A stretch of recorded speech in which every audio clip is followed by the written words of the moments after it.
Hi guys, स्वागत है आपका एक बार फिर से हमारे चैनल में। तो दोस्तों, महाराष्ट्र एमसीए सीटी 2023 बहुत ही जल्द होने वाला है और इसे देखते हुए हमने आपके सामने आज कुछ क्वेश्चंस लाए हैं। कंप्यूटर के कुछ क्वेश्चंस मतलब कि जो आपके एग्जामिनेशंस के पॉइंट ऑफ व्यू से बहुत ज़्यादा इंपॉर्टेंट है। ये एक सिली सुली मतलब ये एक बहुत ही बेसिक क्वेश्चंस होते हैं जो आपके एग्जामिनेशंस में काफ़ी ज़्यादा छूटते हैं, बच्चों से निकल के आते हैं एग्जामिनेशन सेंटर के बाहर, फिर बताते हैं कि भैया ये क्वेश्चन छूट गया, ये बहुत ज़्यादा इंपॉर्टेंट है, बहुत ज़्यादा बेसिक थे।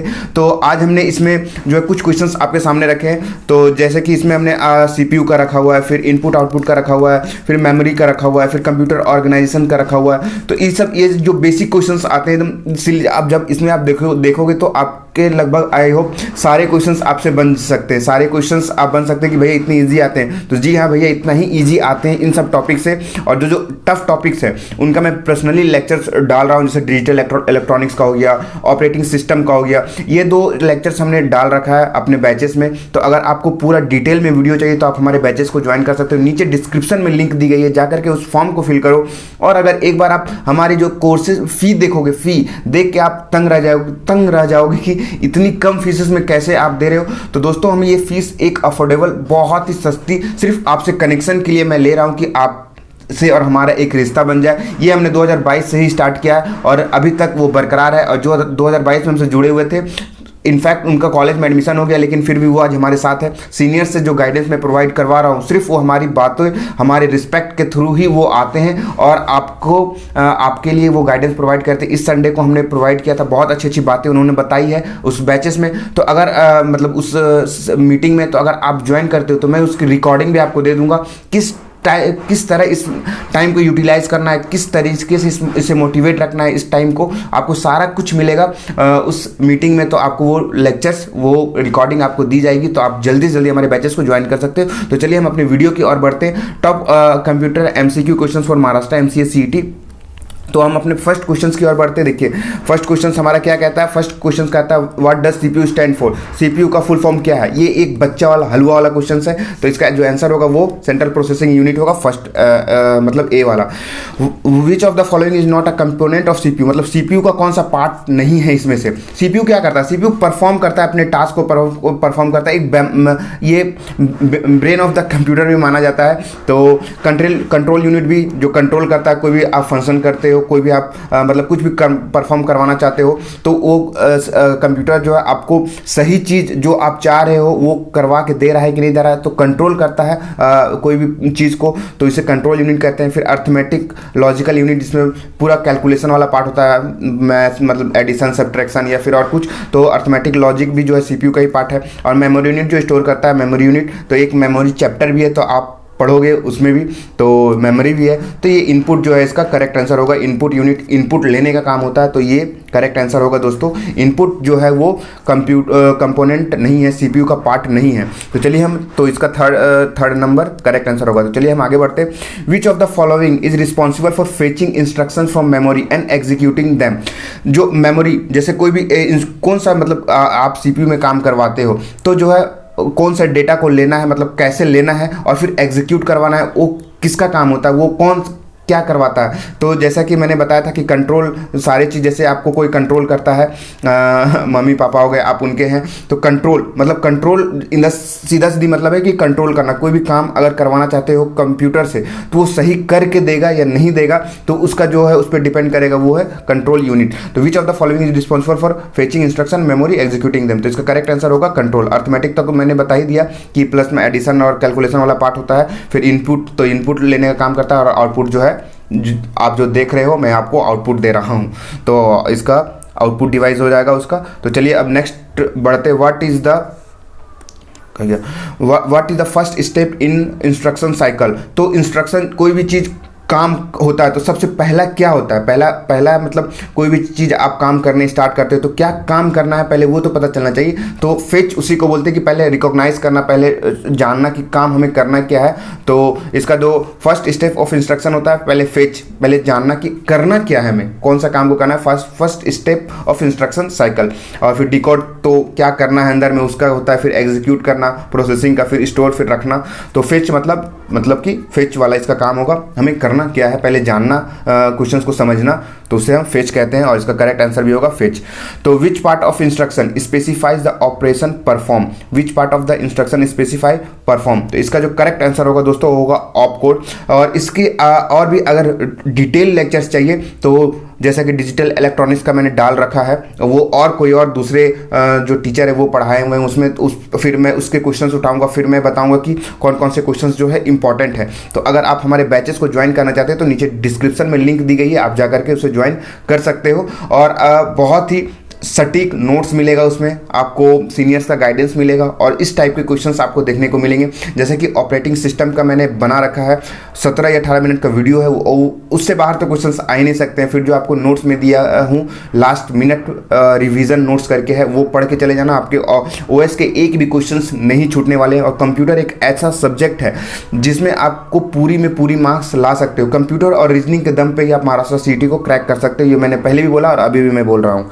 तो चलिए अब आगे बढ़ते हैं। Which of the following is an example of two address instruction, तो इसका जो करेक्ट आंसर होगा दोस्तों ये होगा एडिशन और ए और बी, टू एडर्स का यही होता है, हाफ एडर, फुल एडर, ये सब पढ़ोगे आप जब कंप्यूटर आर्किटेक्चर का मैं बताऊंगा तो उसमें डिटेल में मैं बताऊंगा, अभी वीडियो लंबा हो जाएगी। तो चलिए मैं आगे बढ़ता हूँ। Which of the following is not an input device, इसमें से इनपुट डिवाइस कौन सा? इनपुट डिवाइस क्या होता है? जो कंप्यूटर को आप देते हो, कुछ टास्क करने के लिए आप देते हो, कुछ टाइप करते हो, तो इसमें से कौन सा है? नहीं है, कीबोर्ड है या फिर माउस है या फिर प्रिंटर है या फिर स्कैनर है, कौन सा इसमें से इनपुट डिवाइसेस नहीं है? प्रिंटर जो दोस्तों इसमें से इनपुट डिवाइस नहीं है क्योंकि वो प्रिंट करता है, वो आउटपुट हमें देता है। चलिए दोस्तों हम आगे बढ़ते हैं कि अब नेक्स्ट क्वेश्चन हमारा क्या है, तो एक सेकंड पेन ले लेते हैं। तो हमारा नेक्स्ट क्वेश्चन है विच of the following is not an output device, इसमें से कौन सा हमारा आउटपुट डिवाइस नहीं है? तो दोस्तों मॉनिटर देखिए एक आउटपुट डिवाइस है, प्रिंटर भी आउटपुट है, स्पीकर से भी हम गाना सुनते हैं तो आउटपुट डिवाइस है, तो हमारा कीबोर्ड जो है एक इनपुट डिवाइस है, तो ये आउटपुट डिवाइस नहीं है। तो हमारा करेक्ट आंसर जो होगा वो कीबोर्ड होगा। Which of the following device is use to read barcode, barcode के लिए हम कौन सा डिवाइस को यूज करते हैं? जैसे कि बारकोड बहुत सारी चीज़ों में लगा हुआ रहता है, जैसे आपको मॉल जाते हो तो कपड़े में बारकोड लगा हुआ रहता है, जब वो बारकोड स्कैन करवाते हो काउंटर पे जाकर के, तो वो पेमेंट जब करवाने जाते हो तो बारकोड स्कैन करता है सारे कपड़े में, और बहुत सारी चीज़ें में बारकोड लगा हुआ रहता है। तो प्रिंटर जो है एक आउटपुट डिवाइस है, कीबोर्ड एक इनपुट है, माउस से हम डेटा को इनपुट लेते हैं, तो स्कैनर स्कैन करते हैं बारकोड को स्कैनर से। तो ये हलवा वाला क्वेश्चन है, बहुत ईजी क्वेश्चन है। चलिए हम आगे बढ़ते हैं। Which of the following is not a computer memory, तो कंप्यूटर मेमोरी इसमें से कौन सा नहीं है? तो रोम भी एक कंप्यूटर मेमोरी है, फिर आपका रैम भी है, फिर कैच भी एक टाइप का मेमोरी ही है। तो CD रोम जो है ये मेमोरी नहीं है। मेमोरी मतलब जो डेटा को हम स्टोर करते हैं, जिसमें से मेमोरी एक बहुत ही इंपॉर्टेंट चैप्टर है दोस्तों मेमोरी, ये मैं अलग से आपको बताऊंगा क्योंकि ये बहुत ही ज़्यादा इंपॉर्टेंट है, बहुत ही ज़्यादा। इससे हर एक साल क्वेश्चन आते हैं, SRAM DRAM, फिर क्या होता है memory, primary, secondary, volatile, non volatile, इस टाइप के क्वेश्चन आपको देखने को मिलेंगे ये श्योर है। तो मैंने पिछले भी बताया था और इस बार भी मैं मेमोरी से कम 30 से 35 क्वेश्चन मैं करवाऊंगा, उसी में से आएंगे। ये श्योर शॉट है कि जो मैं उसमें से दूंगा काफ़ी ज़्यादा पूरा सॉल्व कंप्लीट हो जाएगा, वो 35 से 36 क्वेश्चन या 40 क्वेश्चन में कंप्लीट हो जाएगा। तो आप अगर हमारे बैचेस को नहीं ज्वाइन किए अभी तक तो ज्वाइन करो, नीचे डिस्क्रिप्शन में लिंक है, आप फिल करो। और एक अफोर्डेबल, जब फीस देखोगे उसकी तो बहुत ही कम है। बहुत सारे बच्चे सोचते होंगे कि इतनी कम में ये फेक है या फिर ज़्यादा मटेरियल प्रोवाइड नहीं करेंगे। एक बार आप ज्वाइन करके देखो, उसके बाद पहले बोलते हैं ना, पहले इस्तेमाल करो फिर विश्वास करो। पहले आप ज्वाइन करके देखो, फिर आपको पता चलेगा ये आप वर्थ नहीं है, मतलब कि बहुत बेकार नहीं जाएगा। आप ज्वाइन करके देखो तभी पता चलेगा। What is the non volatile, जैसा कि मैंने बताया ये नॉन वॉलेटाइल और वॉलेटाइल का कॉन्सेप्ट बहुत ही इंपॉर्टेंट है, इससे क्वेश्चंस आपको देखने को मिलेगा ही मिलेगा। तो अगर आप कुछ काम कर रहे हो, लैपटॉप पे कर रहे हो, कंप्यूटर पे कर रहे हो, तो वो जब काम कर रहे हो और डेटा जब लाइट चला जाए या फिर कंप्यूटर शट डाउन हो जाए तो वो डेटा आपका ख़त्म ना हो, मतलब डिलीट ना हो, वो डेटा आपके पास रहे, तो उसे कहते हैं नॉन वॉलेटाइल। और जब आपका डेटा ख़त्म हो जाता है और फिर आप जब फिर से आप दोबारा काम करना चाहते हो तो फिर से न्यू करना पड़ता है, मतलब आपके पास डेटा पहले वाला नहीं रहता है, तो उसे कहते हैं नॉन वॉलेटाइल, मतलब उसे कहते हैं वॉलेटाइल। तो जो हमारा रीड ओनली मेमोरी है वो एक नॉन वॉलेटाइल मेमोरी है। नॉन वॉलेटाइल है मतलब कि इसमें से डेटा उड़ता नहीं है, कुछ भी कभी भी जब जो डेटा इसमें स्टोर है वो ख़त्म नहीं होता है, आप लाइट कट जाए या फिर कुछ भी हो जाए तो मतलब नॉन वॉलेटाइल मतलब डेटा स्टोर रहेगा, कुछ भी हो जाए खत्म नहीं होगा। तो ये नॉन वॉलेटाइल का उसमें मैं और अच्छे से क्लियर करूंगा, टेंशन नहीं है। विच of the following is not a function of a computer memory, मतलब मेमोरी का इसमें से कौन सा काम नहीं होता है? क्या वो स्टोर नहीं कर पाता है या रिट्रीव नहीं कर पाता है या एग्जीक्यूशन नहीं कर पाता है? तो दोस्तों वो प्रोसेसिंग नहीं कर पाता है, तो इसका करेक्ट आंसर होगा प्रोसेसिंग, क्योंकि मेमोरी तो एक स्टोर भी कर लेता है, डेटा को रिट्राई मतलब फिर से रीगेन भी कर लेता है, फिर एग्जीक्यूट भी कर लेता है। तो प्रोसेस का काम सीपीयू का काम होता है ये प्रोसेस। तो इसका करेक्ट आंसर जो होगा वो प्रोसेस होगा।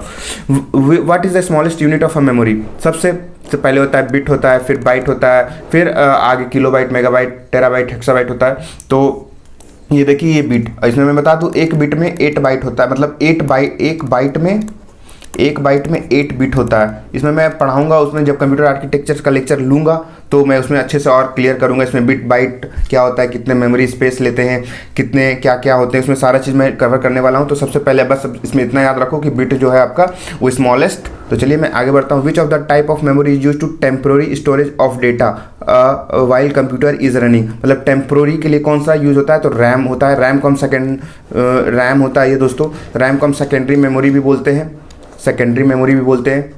इसमें जैसे पेन ड्राइव हो गया, आपका मेमोरी हो गया, चिप जिसे आप बोलते हो, तो इस टाइप का जो डेटा को स्टोर करते हैं उसे टेम्प्रोरी बोलते हैं। और ये एक वॉलेटाइल मेमोरी होता है। मैं फिर से बता रहा हूँ, ये एक वॉलेटाइल मेमोरी होता है, डेटा उड़ जाता है, इसमें परमानेंट स्टोर नहीं होता है।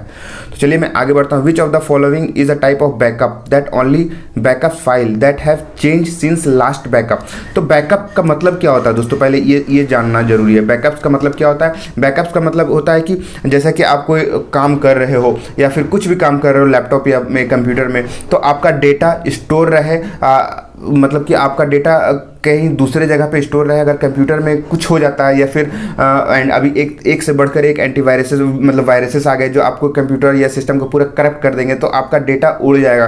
तो इसमें आप क्या कर सकते हो? तो जो भी आपके फाइल्स है, जैसे फोटोज़ हो गया या फिर कोई भी इंपॉर्टेंट फाइल्स है, आप दूसरे जगह पे बैकअप करके रखते हो, तो उसे हम बैकअप करते हैं, मतलब दूसरे जगह पे स्टोर करके रखते हैं, उसे हम बैकअप करते हैं, ताकि जो आपका लैपटॉप करप्ट हो जाए तो मैं फिर से दूसरे जगह से ला करके इस पर काम कर सकूँ, इस पर स्टोर कर सकूँ। तो इसको कहते हैं बैकअप। बैकअप जो है 3 तरीके से होता है। एक होता है फुल बैकअप होता है, देखिए एक होता है फुल बैकअप, फिर एक होता है डिफरेंशियल बैकअप और एक होता है इंक्रीमेंटल बैकअप। फुल बैकअप मतलब कि जैसे देखिए आज संडे है, मान लीजिए ये एग्जांपल ले रहा हूँ, संडे है या फिर कुछ भी मान लीजिए मंडे है। मंडे को मैंने पूरा दिन भर काम किया और ये मंडे को दिन भर काम किया और रात में जो है दिन भर का काम बैकअप में किसी दूसरे डिवाइसेस या फिर कहीं और पे स्टोर करके रख दिया, कहीं और पे रख दिया, मतलब दिन भर का पूरा स्टोर करके रख दिया।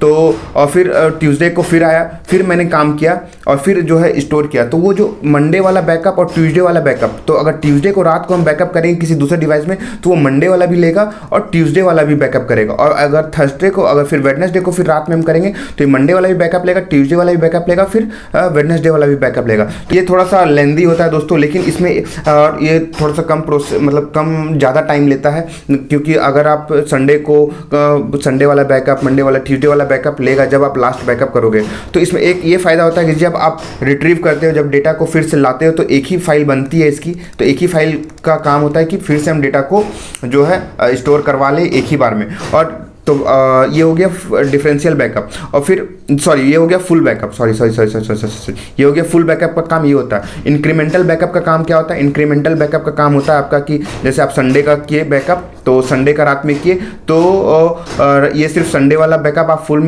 रात में बैकअप कर लिए किसी दूसरे डिवाइस में। फिर अगर आप मंडे को काम किए दिन भर और मंडे वाला बैकअप आप करना चाहते हो, तो सिर्फ ये मंडे वाला बैकअप ही लेगा, संडे वाला बैकअप नहीं लेगा। तो आप ये डेली बेसिस पे बैकअप करेगा या डेली बेसिस पे करता है, तो इसी को कहते हैं इंक्रीमेंटल बैकअप। डेली बेसिस पे काम, डेली मतलब आप आज दिन भर का काम रात में अगर बैकअप करना चाहते हो दूसरे डिवाइसेस पे, तो आराम से वो हो जाएगा सिर्फ सिंगल ऑफ डे में। तो ये फास्टली होता है और मतलब जल्दी कम लेता है और ये कुछ ज़्यादा ही स्पीड काम करता है, तो इसे हम इंक्रीमेंटल बैकअप कहते हैं। और फिर इसमें जो है आपका एक डिसएडवांटेज है, जब आप रिट्रीव करोगे डेटा को, तो एक सिंगल फाइल्स को जो है आपको करनी पड़ेगी, फिर से स्टोर करनी पड़ेगी। और फुल बैकअप में एक ही फाइल बनती है, तो डायरेक्टली रिट्रीव हो जाता है, उसमें दिक्कत नहीं होता है। तो इसमें बस एक ही है प्रॉब्लम। तो यही यहाँ पे क्या है, विच of the following the type of backup that only backup file that have change since the last backup? तो बस इसका मतलब यही था। विच of the following backup devices store data magnetic tape? Which of the following backup devices store data on magnetic tape में कौन सा था? टेप ड्राइव, जो आप गोल वाला होता है वो टेप ड्राइव। फिर विच of the following backup is the fastest but offer least protection against data loss? तो डेटा लॉस का यही है दोस्तों, इंक्रीमेंटल बैकअप का ही है। लीस्ट मतलब डेटा लॉस का कम खतरा होता है इसमें, लीस्ट प्रोटेक्शन मतलब कम प्रोटेक्ट करता है ये। तो फास्टेस्ट तो जैसे मैंने बताया है वो होता है। तो ये रहा इसका करेक्ट आंसर। तो बस दोस्तों इतना ही क्वेश्चंस था। आई होप आपको कुछ क्लियर हुआ होगा, नहीं हुआ तो फिर से आप वीडियो को बार बार देखें। अगर कोई डाउट्स है तो आप डायरेक्टली नेट पे जा करके सर्च कर सकते हो। कोई आंसर में डाउट हो तो आप डायरेक्टली कमेंट बॉक्स में बता सकते हो कि क्या इसमें आपने या मैंने कुछ गलत बोला, तो आप डायरेक्टली कमेंट बॉक्स में बताना। मैं अगली वीडियो में सुधारने की उसे कोशिश पूरी करूँगा। तो बस आज के वीडियो के लिए इतना ही, और आपको लेक्चर्स चाहिए तो आप डायरेक्टली हमारे कमेंट बॉक्स में बता सकते हो, मैं वहाँ पर आपको दे दूँगा।